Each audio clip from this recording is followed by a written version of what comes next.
ਗੁਰੂ ਨਾਨਕ ਯਾਦਗਾਰੀ ਜੰਗਲ ਲਾਉਣ ਦੇ ਜਿਹੜੇ ਇਹ ਸੁਪਨਾ ਆਪਣਾ ਕਿ ਵੱਧ ਤੋਂ ਵੱਧ ਆਕਸੀਜਨ ਦੇ ਸਰੋਤ ਪੈਦਾ ਕੀਤੇ ਜਾਣ ਜੀ। ਆਪਣੀਆਂ ਫਸਲਾਂ ਤੇ ਆਪਣੀਆਂ ਨਸਲਾਂ ਨੂੰ ਬਚਾਉਣ ਵਾਸਤੇ ਜਿਹੜਾ ਹੈ ਇਹ ਬਹੁਤ ਵੱਡਾ ਜ਼ਰੂਰੀ। ਮੈਂ ਆਪ ਜੀ ਇੱਕ ਕਨਾਲ ਥਾਂ ਮੇਰੇ ਕੋਲੋਂ ਲੈ ਲਓ ਜਦੋਂ ਮਰਜ਼ੀ ਆ ਕੇ। ਬੋਲੇ ਸੋ ਨਿਹਾਲ। ਸਤਿ ਸ੍ਰੀ ਅਕਾਲ। ਜਦੋਂ ਮਰਜ਼ੀ ਆ ਕੇ ਮੈਂ ਖੜਾ ਉਹਦੇ ਵਿੱਚ ਜੰਗਲ ਲਾ ਲਓ, ਕੋਈ ਗੱਲ ਨਹੀਂ। ਪਹਿਲ ਮੈਂ ਆਪਣੇ ਆਪ ਤੋਂ ਕਰਦਾ, ਮੈਂ ਪੰਚਾਇਤਾਂ ਕੋਲ ਤੇ ਫੇਰ ਜਾਊਂਗਾ।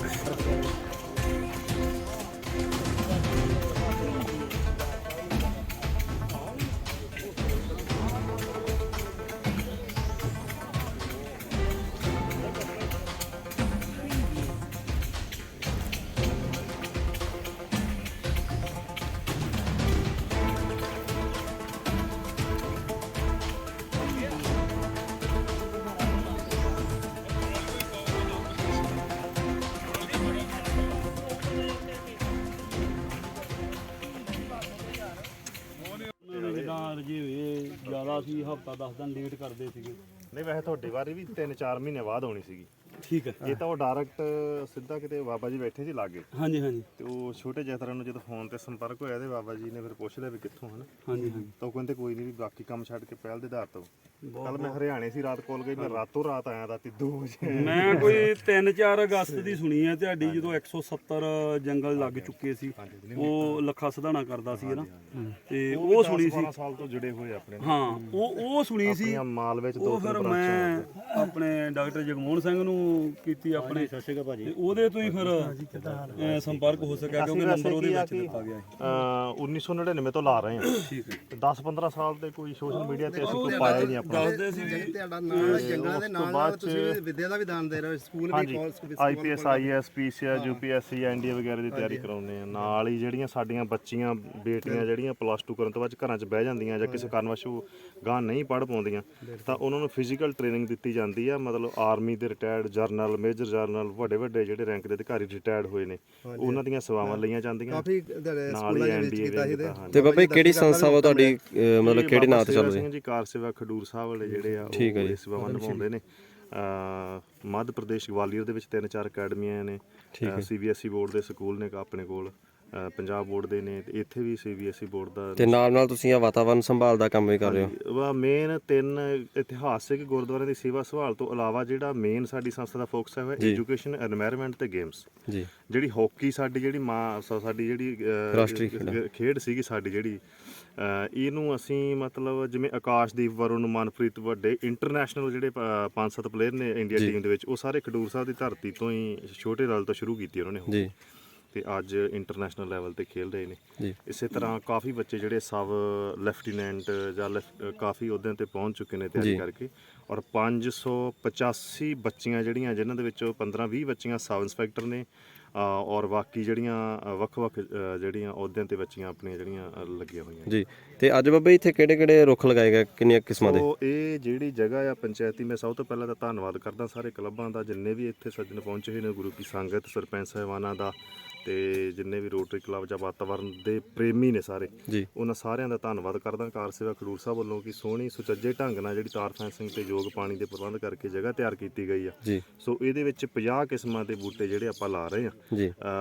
ਉਹਦੇ ਵਿੱਚ 2-3 ਚੀਜ਼ਾਂ ਧਿਆਨ ਵਿੱਚ ਰੱਖੀਆਂ ਜਾਂਦੀਆਂ ਕਿ ਸਾਡੇ ਜਿਹੜੇ ਕਿਸਾਨ ਭਰਾ ਜਗ੍ਹਾ ਛੱਡਦੇ, ਉਹ ਆਮ ਉਹਨਾਂ ਦੇ ਨਾਲ ਦੂਸਰੀ ਸਾਡੀ ਜਿਹੜੀ ਆ ਵਾਹੀਯੋਗ ਫਸਲ ਵੀ ਹੁੰਦੀ ਆ।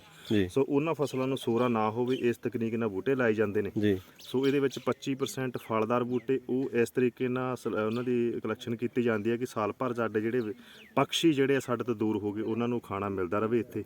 ਤੇ ਉਹ ਆਪਣੇ ਇੱਥੇ ਆ ਕੇ ਲਾਲਚ, ਖਾਣੇ ਦੇ ਲਾਲਚ ਦੇ ਨਾਲ ਹੀ ਪੌਸ਼ਟਿਕ ਭੋਜਨ ਉਹਨਾਂ ਨੂੰ ਮਿਲੇ, ਤੇ ਇੱਥੇ ਆਪਣੇ ਰਹਿਣ ਬਸੇਰੇ ਬਣਾਉਣ। ਮਤਲਬ ਕਿ ਪੂਰਾ ਜੰਗਲ ਦਾ ਮਾਹੌਲ ਦਿੱਤਾ ਗਿਆ ਵਾ ਸਾਰੇ ਜੀਵ ਜੰਤੂਆਂ ਨੂੰ। ਸਾਡੇ ਹਿਮਿੰਗ ਬਰਡਸ, ਤਿਤਲੀਆਂ, ਮਧੂਮੱਖੀਆਂ ਜਿਹੜੀਆਂ ਸਾਡੇ ਫਸਲੀ ਚੱਕਰ ਨੂੰ ਪਰਾਗਣ ਕਿਰਿਆ ਦਰਵਾ ਮਜ਼ਬੂਤ ਕਰਦੀਆਂ ਨੇ। ਸੋ ਉਹਨਾਂ ਬੂਟਿਆਂ ਦਾ ਵੀ ਵਿੱਚ ਕੀਤਾ ਜਾਂਦਾ ਨੇ, ਜਿਹੜੇ ਪਰਸੈਂਟੇਜ ਰੱਖੇ ਜਾਂਦੇ ਨੇ ਤਾਂ ਕਿ ਫਸਲ ਨੂੰ ਵੀ ਉਹਦਾ ਫਾਇਦਾ ਹੋਵੇ। ਔਰ ਜਦੋਂ ਜੰਗਲ ਜਿਹੜਾ ਬਣ ਕੇ 2 ਸਾਲਾਂ ਬਾਅਦ ਤਿਆਰ ਹੋ ਜਾਂਦਾ ਤੇ ਇੱਕ ਵਧੀਆ ਇਹਦੇ ਵਿੱਚ ਘੱਟ ਤੋਂ ਘੱਟ 50 ਤਰ੍ਹਾਂ ਦੇ ਜਿਹੜੇ ਬੂਟੇ ਲੱਗਦੇ ਨੇ, ਤੇ ਇੱਥੇ ਮਧੂਮੱਖੀਆਂ ਪਾਲਣ ਦੇ ਜਿਹੜਾ ਉਹ ਵੀ ਪ੍ਰਬੰਧ ਆਪਾਂ ਕਰ ਸਕਦੇ ਹਾਂ, ਤੇ ਇੱਕ ਵਧੀਆ ਪੌਸ਼ਟਿਕ ਜਿਹੜਾ ਆਪਾਂ ਵਧੀਆ ਆਰਗੈਨਿਕ ਸ਼ਹਿਦ ਜਿਹੜਾ ਉਹ ਤਿਆਰ ਹੋ ਸਕਦਾ ਆਉਣ ਵਾਲੇ ਸਮੇਂ ਦੇ ਵਿੱਚ। ਇਸ ਤੋਂ ਤੇ ਬਹੁਤ ਸਾਰੇ ਜਿਹੜੇ ਵਿੱਚ ਦਵਾਈਆਂ ਬੂਟੇ ਨੇ, ਜਿਵੇਂ ਹਰੜ, ਬਹੇੜਾ, ਆਮਲਾ, ਪੁੱਤਰਨ ਜੀਵਾ, ਚਾਹੇ ਉਹ ਕਚਨਾਰ ਨੇ, ਬਿੱਲ ਪੱਤਰ ਨੇ, ਬਹੁਤ ਸਾਰੀਆਂ ਚੀਜ਼ਾਂ ਜਿਹੜੀਆਂ ਦਵਾਈਆਂ ਵਾਲੀਆਂ, ਜਿਨ੍ਹਾਂ ਨੂੰ ਚਾਹੇ ਉਹ ਜੀਵ ਜੰਤੂ, ਪਸ਼ੂ ਪਕਸ਼ੀ ਤੇ ਜਿੱਥੇ ਮਨੁੱਖਤਾ ਦਾ ਵੀ ਭਲਾ ਹੋ ਸਕਦਾ ਉਹਨਾਂ ਚੀਜ਼ਾਂ ਨੂੰ ਅਸੀਂ ਲੈ ਕੇ ਆਪਣੇ ਆਪ ਨੂੰ ਤੰਦਰੁਸਤ ਤੇ ਫਿੱਟ ਰੱਖ ਸਕਦੇ ਹਾਂ। ਜਿੱਥੇ ਗੁਰੂ ਨਾਨਕ ਯਾਦਗਾਰੀ ਜੰਗਲ ਲਾਉਣ ਦੇ ਜਿਹੜੇ ਇਹ ਸੁਪਨਾ ਆਪਣਾ ਕਿ ਵੱਧ ਤੋਂ ਵੱਧ ਆਕਸੀਜਨ ਦੇ ਸਰੋਤ ਪੈਦਾ ਕੀਤੇ ਜਾਣ ਜੀ, ਆਪਣੀਆਂ ਫਸਲਾਂ ਤੇ ਆਪਣੀਆਂ ਨਸਲਾਂ ਨੂੰ ਬਚਾਉਣ ਵਾਸਤੇ ਜਿਹੜਾ ਹੈ ਇਹ ਬਹੁਤ ਵੱਡਾ ਜ਼ਰੂਰੀ ਕਿ ਸਾਡੇ ਜਿਹੜੀਆਂ ਆਉਣ ਵਾਲੀਆਂ ਪੀੜ੍ਹੀਆਂ ਰੋਗਾਂ ਤੋਂ ਗ੍ਰਸਤ ਹੋ ਰਹੀਆਂ ਆ। ਸੋ ਅਸੀਂ ਦੁਬਾਰਾ ਫਿਰ ਸਾਡੀ ਆਯੁਰਵੈਦਿਕ ਦੀ ਜਿਹੜੀ ਪੁਰਾਤਨ ਪ੍ਰਕਿਰਿਆ ਜਿਹੜੀ ਉਹਨਾਂ ਨੂੰ ਵਰਤ ਕੇ ਅਸੀਂ ਆਪਣੇ ਆਪ ਨੂੰ ਤੰਦਰੁਸਤ ਰੱਖ ਸਕਦੇ ਹਾਂ। ਬਾਬਾ ਜੀ ਇੱਕ ਹੋਰ ਸਵਾਲ, ਜਿੱਦਾਂ ਇਸ ਪਿੰਡ ਦੀ ਪੰਚਾਇਤ ਵੱਲੋਂ ਜਿਹੜਾ ਉਪਰਾਲਾ ਕੀਤਾ ਗਿਆ ਵਾ, ਇਹਦੇ ਬਾਰੇ ਤੁਸੀਂ ਕੀ ਕਹਿਣਾ ਚਾਹੋਗੇ? ਮੈਂ ਤਾਂ ਕਹਿੰਦਾ ਵੀ ਸਾਰੀਆਂ ਪਿੰਡਾਂ ਦੀਆਂ ਪੰਚਾਇਤਾਂ ਜਿਹੜੀਆਂ ਇਹਨਾਂ ਗੁਰਮੁਖਾਂ ਵਾਂਗੂ ਵੱਧ ਤੋਂ ਵੱਧ ਜਗ੍ਹਾ ਦੇਣ ਤੇ ਕਾਰ ਸੇਵਾ ਖਡੂਰ ਸਾਹਿਬ ਸੰਸਥਾ ਜਿਹੜੀ ਹਮੇਸ਼ਾ ਚਾਹੇ ਉਹ ਐਜੂਕੇਸ਼ਨ, এনवायरमेंट, ਗੇਮਸ ਦੇ ਜਿਹੜੇ ਪ੍ਰੋਜੈਕਟ ਚੱਲ ਰਹੇ ਉਹਨਾਂ 'ਚ ਮੋਢੇ ਨਾਲ ਮੋਢਾ ਜੋੜ ਕੇ ਸੰਗਤਾਂ ਦੇ ਨਾਲ ਖੜੀ ਆ। ਸੋ ਹੋਰ ਵੀ ਸੰਗਤਾਂ ਨੂੰ ਅਪੀਲ ਕਰਾਂਗੇ ਕਿ ਆਪਾਂ ਜਿੰਨੀਆਂ ਵੀ ਪੰਚਾਇਤੀ ਜ਼ਮੀਨਾਂ ਜਿਨ੍ਹਾਂ ਕੋਲ ਹੈ ਨੇ, ਔਰ ਸਭ ਤੋਂ ਵੱਡੀ ਗੱਲ ਅੱਜ ਇੱਥੇ ਆ ਕੇ ਇਹ ਵੀ ਖੁਸ਼ੀ ਹੋਈ ਨੇ ਗੁਰੂ ਨਾਨਕ ਸਾਹਿਬ ਦੀ ਅਪਾਰ ਕਿਰਪਾ ਕਿ ਨਵੇਂ ਤੇ ਪੁਰਾਣੇ ਸਰਪੰਚ ਮੌਜੂਦ ਨੇ। ਨਹੀਂ ਤੇ ਸਾਡਾ ਜਿਹੜਾ ਸਮਾਜ ਆ ਉਹ ਅੱਜ ਸਾਡੀ ਬਦਕਿਸਮਤੀ ਆ ਕਿ ਅਸੀਂ ਧੜਿਆਂ ਵਿੱਚ ਵੰਡੇ ਹੋਏ ਤੇ ਇਹੋ ਜਿਹੇ ਵਧੀਆ ਕਾਰਜਾਂ ਲਈ ਵੀ ਅਸੀਂ ਇਕੱਤਰ ਨਹੀਂ ਹੁੰਦੇ। ਸੋ ਇਹ ਖਾਸ ਸਪੈਸ਼ਲ ਤੌਰ ਤੇ ਮੈਂ ਦੁਬਾਰਾ ਫਿਰ ਇਹਨਾਂ ਸੰਗਤਾਂ ਦਾ ਧੰਨਵਾਦ ਕਰਦਾ ਕਿ ਬੜਾ ਪ੍ਰੇਮ ਨੇ ਜੀ। ਬਿਲਕੁਲ। ਸੋ ਇਹ ਜੰਗਲ ਜਿਹੜੇ ਵਧੀਆ ਤਰੀਕੇ ਨਾਲ ਪਲਦੇ ਜੀ। ਇਸ ਵਕਤ ਹਲਕਾ ਇੰਚਾਰਜ ਰਤਨ ਸਿੰਘ ਕਾਕੜ ਕਲਾਂ ਵੀ ਮੌਜੂਦ ਨੇ। ਸਰ ਸਭ ਤੋਂ ਪਹਿਲਾਂ ਸਵਾਗਤ ਹੈ ਤੁਹਾਡਾ। ਧੰਨਵਾਦ ਜੀ। ਸਰ ਕੀ ਕਹਿਣਾ ਚਾਹੋਗੇ, ਇੱਥੇ ਤੁਸੀਂ ਪਹੁੰਚੇ ਹੋ, ਜਿਹੜਾ ਜੰਗਲ ਲਗਾਇਆ ਜਾ ਰਿਹਾ ਵਾ, ਨਵਾਂ ਪਿੰਡ ਖਾਲੇਵਾਲ ਦੀ ਜਿਹੜੀ ਪੰਚਾਇਤ ਵਾ ਉਹਦੇ ਵੱਲੋਂ ਇਹ ਉਪਰਾਲਾ ਕੀਤਾ ਜਾ ਰਿਹਾ ਵਾ, ਕੀ ਕਹਿਣਾ ਚਾਹੋਗੇ ਇਸ ਬਾਰੇ? ਬਹੁਤ ਵਧੀਆ ਗੱਲ ਆ। ਪਿੰਡ ਨਵੇਂ ਪਿੰਡ ਖਾਲੇ ਵਾਲਿਆਂ ਦਾ ਧੰਨਵਾਦ ਆ ਕਿ ਜਿਹੜੇ এনवायरमेंट ਨੂੰ ਦੇਖਦੇ ਹੋਏ ਇਹ ਜਗ੍ਹਾ ਜਿਹੜੀ ਆ ਬਾਬਾ ਜੀ ਖਡੂਰ ਸਾਹਿਬ ਵਾਲਿਆਂ ਨੂੰ ਜਗ੍ਹਾ ਇਹਨਾਂ ਦਿੱਤੀ ਆ ਕਿ ਜੰਗਲ ਲਾਉਣ ਜੀ। ਜੰਗਲ ਦੇ ਵਿੱਚ ਜਿਵੇਂ ਹੁਣੇ ਬਾਬਾ ਜੀ ਨੇ ਦੱਸਿਆ ਕਿ ਅਸੀਂ 25 ਕਿਸਮ ਦੇ ਬੂਟੇ ਲਵਾ ਰਹੇ ਹਾਂ ਜੀ। 50 ਕਿਸਮ ਦੇ ਬੂਟੇ ਲਵਾ ਰਹੇ ਹਾਂ ਤੇ 50 ਕਿਸਮ ਦੇ ਜਦੋਂ ਬੂਟੇ ਲੱਗਣਗੇ ਉਹਦੀ ਹਵਾ ਜਿਹੜੀ ਆ ਉਹ ਇੱਕਮਿਕ ਹੋ ਕੇ ਜਦੋਂ ਚੱਲੂਗੀ ਤੇ ਸਾਡੀ ਜਿਹੜੀ ਪਬਲਿਕ ਆ ਉਹਨਾਂ ਨੂੰ ਜਦੋਂ ਟੱਚ ਕਰਦੀ ਹੋਈ ਹਵਾ ਜਿਹੜੀ ਜਾਊਗੀ ਨਾ ਤੇ ਬਹੁਤ ਸਾਰੀਆਂ ਚਮੜੀ ਦੀਆਂ ਬਿਮਾਰੀਆਂ ਉਹਨੂੰ ਕੱਟਣਗੀਆਂ। ਸਾਡਾ ਜਿਹੜਾ ਮਨੁੱਖਤਾ ਦੀ ਜਿਹੜੀ ਉਹ ਭਲਾ ਹੋ ਸਕਦਾ ਵਾ ਜੀ। ਬਿਲਕੁਲ। ਇੱਕ ਸਵਾਲ ਹੈ ਜੀ, ਜਿਵੇਂ ਤੁਸੀਂ ਹਲਕਾ ਇੰਚਾਰਜ ਹੋ, ਤੁਸੀਂ ਤੁਹਾਡੇ ਹਲਕੇ ਦੇ ਵਿੱਚ ਪੈਂਦੇ ਪਿੰਡਾਂ ਨਾਲ ਤੁਸੀਂ ਕਿਸੇ ਨਾਲ ਪੰਚਾਇਤਾਂ ਨਾਲ ਸੰਪਰਕ ਕੀਤਾ ਜਾਂ ਕਰਨਾ ਚਾਹੋਗੇ ਵੀ ਇਦਾਂ ਉਹ ਦਾਨ ਕਰਨ ਥਾਂ? ਬਿਲਕੁਲ ਜੀ, ਬਿਲਕੁਲ। ਮੈਂ ਆਪ ਜੀ ਇੱਕ ਕਨਾਲ ਥਾਂ ਮੇਰੇ ਕੋਲੋਂ ਲੈ ਲਓ ਜਦੋਂ ਮਰਜ਼ੀ ਆਣ ਕੇ। ਬੋਲੇ ਸੋ ਨਿਹਾਲ। ਸਤਿ ਸ੍ਰੀ ਅਕਾਲ। ਜਦੋਂ ਮਰਜ਼ੀ ਆ ਕੇ ਮੈਂ ਖੜਾ ਉਹਦੇ ਵਿੱਚ ਜੰਗਲ ਲਾ ਲਓ, ਕੋਈ ਗੱਲ ਨਹੀਂ। ਪਹਿਲ ਮੈਂ ਆਪਣੇ ਆਪ ਤੋਂ ਕਰਦਾ, ਮੈਂ ਪੰਚਾਇਤਾਂ ਕੋਲ ਤੇ ਫੇਰ ਜਾਊਂਗਾ। ਸਰਪੰਚ ਸਾਹਿਬ ਨਾਲ ਗੱਲ ਕਰਾਂਗੇ। ਸਰ ਕਿੱਦਾਂ ਤੁਹਾਨੂੰ ਇਹ ਆਈਡੀਆ ਆਇਆ ਕਿ ਇੱਥੇ ਜੰਗਲ ਲਾਉਣਾ ਚਾਹੀਦਾ? ਇਹ ਸਾਰਾ ਜਿੱਦਾਂ ਨਾ ਸਾਨੂੰ ਸ਼ੌਂਕ ਤੋਂ ਸ਼ੁਰੂ ਤੋਂ ਸੀਗਾ, ਪਰ ਸਾਨੂੰ ਕੋਈ ਵਧੀਆ ਪਲੇਟਫਾਰਮ ਨਹੀਂ ਮਿਲਦਾ ਸੀਗਾ ਜੀ। ਆਪਣੇ ਤੌਰ ਤੇ ਅਸੀਂ ਦਰਖਤ ਲਾ ਲੈਂਦੇ ਸੀਗੇ, ਜਿੰਨੇ ਕੁ ਮੁੰਡੇ ਹੈਗੇ ਆ ਬਾਂਹ ਤੇ ਲਾ ਲੈ ਜਾਂ ਕਿਤੇ ਗਰਾਊਂਡ 'ਚ ਲਾ ਲੈ, ਪਰ ਉਹ ਉਹਨਾਂ ਦੀ ਸਾਂਭ ਸੰਭਾਲ ਨਹੀਂ ਹੁੰਦੀ ਸੀਗੀ। ਤੇ ਉਸ ਤੋਂ ਬਾਅਦ ਫਿਰ ਸਾਡੇ ਇਹਨਾਂ ਨਾਲ ਆਪਣੇ ਲੋਹੀਆਂ ਵਾਲੀ ਮਿੱਤਰਤਾ ਸੁਸਾਇਟੀ ਨਾਲ ਸਾਡਾ ਸੰਪਰਕ ਹੋਇਆ ਤੇ ਜਰਨੈਲ ਭਾਈ ਸਾਡੇ ਪਿੰਡ ਵਾਲੇ ਇਹਨਾਂ ਨੇ ਸਾਡੇ ਨਾਲ ਅਸੀਂ ਬੈਠ ਕੇ ਗੱਲਬਾਤ ਕੀਤੀ ਕਿ ਵੀ ਇੱਕ ਸਾਡੀ ਜ਼ਮੀਨ ਥੋੜੀ ਪਈ ਆ ਤੇ ਉਹ ਜ਼ਮੀਨ ਵਿੱਚ ਆਪਣਾ ਬੂਟੇ ਲਵਾ ਆਪਾਂ ਲਾਈਏ। ਇਹਨਾਂ ਨੇ ਫਿਰ ਇਹਨਾਂ ਦਾ ਲੋਹੀਆਂ ਵਾਲੇ ਜਿਹੜੀ ਸੁਸਾਇਟੀ ਨਾਲ ਗੱਲਬਾਤ ਕੀਤੀ ਆ ਤੇ ਉਸ ਤੋਂ ਬਾਅਦ ਵੀ ਅਸੀਂ ਕੀ ਕੀਤਾ, ਇਹਨਾਂ ਦਾ ਫਿਰ ਔਨ ਕਲਾਸ ਵਾਲੇ ਜਿਹੜੇ ਮੋਗੇ ਵਾਲੇ ਆ ਤੇ ਉਹਨਾਂ ਨਾਲ ਉਹਨਾਂ ਨੇ ਸੰਪਰਕ ਉਹਨਾਂ ਨੇ ਕੀਤਾ। ਇਸ ਤਰ੍ਹਾਂ ਫਿਰ ਅਸੀਂ ਆਪਣਾ ਕੰਮ ਸ਼ੁਰੂ ਕਰ ਲਿਆ ਤੇ ਕੰਮ ਬਹੁਤ ਔਖਾ ਸੀਗਾ ਕਿਉਂਕਿ ਜਿਹੜੀ ਜ਼ਮੀਨ ਪਈ ਸੀ ਨਾ ਉਹ ਦੂਸਰੀ ਪਹਿਲੇ ਨੰਬਰ ਜੰਗਲ ਵਾਲੀ ਉਹ ਬਹੁਤ ਹਾਰਡ ਸੀਗੀ ਤੇ ਉਹਨੂੰ ਹਲਾਂ ਦੇ ਟਰੈਕਟਰਾਂ ਨਾਲ ਵਾਹ ਕੇ ਤੇ ਉਹਦੇ ਵਿੱਚੋਂ ਜੋ ਟੋਏ ਦਾ ਪੂਰ ਕੇ ਬਹੁਤ ਮੁਸ਼ਕਲ ਦੇ ਨਾਲ ਸੰਗਤਾਂ ਨੇ ਤਾਂ ਉੱਥੇ ਅੱਜ ਤੋਂ ਮਤਲਬ ਜਿੱਦਾਂ ਕਿੱਦਾਂ ਕਰਕੇ ਜਿਹੜਾ ਉਜੜਿਆ ਥਾਂ ਸੀਗੇ ਨੂੰ ਆਬਾਦ ਵੀ ਕੀਤਾ ਜਾ ਰਿਹਾ ਤੇ ਜੰਗਲ ਲਾ ਕੇ ਜਿਹੜਾ ਵਾ ਇੱਕ ਵਧੀਆ ਦਿੱਖ ਦਿੱਤੀ ਜਾ ਰਹੀ ਆ ਤੇ ਵਾਤਾਵਰਨ ਦਾ ਬਹੁਤ ਵੱਡਾ ਸਹਿਯੋਗ ਆ। ਤੇ ਹੋਰ ਵੀ ਇੱਥੇ ਮੌਜੂਦ ਨੇ, ਆਪਾਂ ਉਹਨਾਂ ਨਾਲ ਵੀ ਗੱਲਬਾਤ ਕਰਾਂਗੇ। ਮੈਂ ਜਗੀਰ ਸਿੰਘ ਥਿੰਦ ਰੋਟਰੀ ਕਲੱਬ ਲੋਹੀਆਂ ਖਾਸ ਨੂੰ ਰਿਪਰੈਜ਼ੈਂਟ ਕਰਦਾ ਜੀ। ਅੱਜ ਸਾਨੂੰ ਵੀ ਇੱਥੇ ਆਉਣ ਦਾ ਮੌਕਾ ਮਿਲਿਆ ਜੀ ਔਰ ਤਕਰੀਬਨ 2 ਸਾਲਾਂ ਤੋਂ ਅਸੀਂ ਦੇਖ ਰਹੇ ਹਾਂ ਕਿ ਜਿਹੜੀ ਵਾਤਾਵਰਨ ਮਿੱਤਰਤਾ ਸੁਸਾਇਟੀ ਆ ਉਹ ਲੋਹੀਆਂ ਖਾਸ 'ਚ ਔਰ ਆਲੇ ਦੁਆਲੇ ਦੇ ਪਿੰਡਾਂ ਦੇ ਵਿੱਚ ਵਾਤਾਵਰਨ ਦੇ ਸੰਬੰਧੀ ਜਿਹੜੇ ਆ ਬਹੁਤ ਸਾਰੇ ਪ੍ਰੋਜੈਕਟ ਕਰ ਰਹੀ ਆ ਜੀ ਔਰ ਅਸੀਂ ਵੀ ਇਹਨਾਂ ਦੇ ਨਾਲ, ਰੋਟਰੀ ਕਲੱਬ ਵੀ ਇਹਨਾਂ ਦੇ ਨਾਲ ਹਮੇਸ਼ਾ ਸ਼ਾਮਲ ਹੁੰਦਾ ਰਿਹਾ ਜੀ। ਦਰਸ਼ਕੋ ਤੁਹਾਨੂੰ ਦੱਸ ਦਈਏ ਕਿ ਇੱਥੇ ਜਿਹੜਾ ਦੂਸਰੀ ਵਾਰ ਜਿਹੜਾ ਜੰਗਲ ਲਗਾਇਆ ਜਾ ਰਿਹਾ ਦੂਸਰੀ ਜਗ੍ਹਾ ਤੇ, ਦੂਜਾ ਜੰਗਲ ਨਵਾਂ ਪਿੰਡ ਖਾਲੇਵਾਲ ਦੇ ਵਿੱਚ ਲਗਾਇਆ ਜਾ ਰਿਹਾ। ਉਹ ਤੁਸੀਂ ਦੇਖ ਸਕਦੇ ਹੋ ਵੇਈਂ ਦੇ ਵਿੱਚੋਂ ਜਿਹੜਾ ਵਾ ਪਾਣੀ ਲੈ ਕੇ ਇਹਦੀ ਸਿੰਚਾਈ ਕੀਤੀ ਜਾਊਗੀ। ਤੁਸੀਂ ਦੇਖ ਸਕਦੇ ਹੋ ਜਿਹੜਾ ਵਾ ਪਾਣੀ ਮੋੜ ਰਿਹਾ, ਹੁਣੇ ਹਾਲੇ ਵਾਲ ਗਏ ਆ।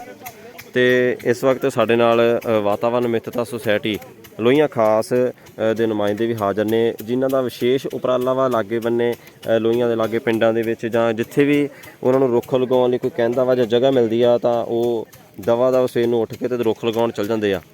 ਤੇ ਉਹਨਾਂ ਦੇ ਨੁਮਾਇੰਦੇ ਵੀ ਇੱਥੇ ਮੌਜੂਦ ਨੇ, ਉਹਨਾਂ ਨਾਲ ਗੱਲਬਾਤ ਕਰਾਂਗੇ। ਡਾਕਟਰ ਜਗਮੋਹਨ ਸਿੰਘ ਸਰ, ਕੀ ਕਹਿਣਾ ਚਾਹੋਗੇ, ਜਿਹੜਾ ਜੰਗਲ ਲਗਾਇਆ ਗਿਆ ਇਹਦੇ ਬਾਰੇ ਥੋੜਾ ਜਿਹਾ ਜਾਣਕਾਰੀ ਦਿਓ। ਹਾਂਜੀ, ਅਸੀਂ 25 ਕੁ ਦਿਨ ਹੋਏ ਆ, ਇੱਕ ਇੱਧਰ ਵੀ ਅਸੀਂ ਇੱਥੇ ਬਿਲਕੁਲ ਨਾਲ ਹੀ ਅਸੀਂ ਜੰਗਲ ਲਗਾਇਆ ਸੀਗਾ। ਹਾਂਜੀ।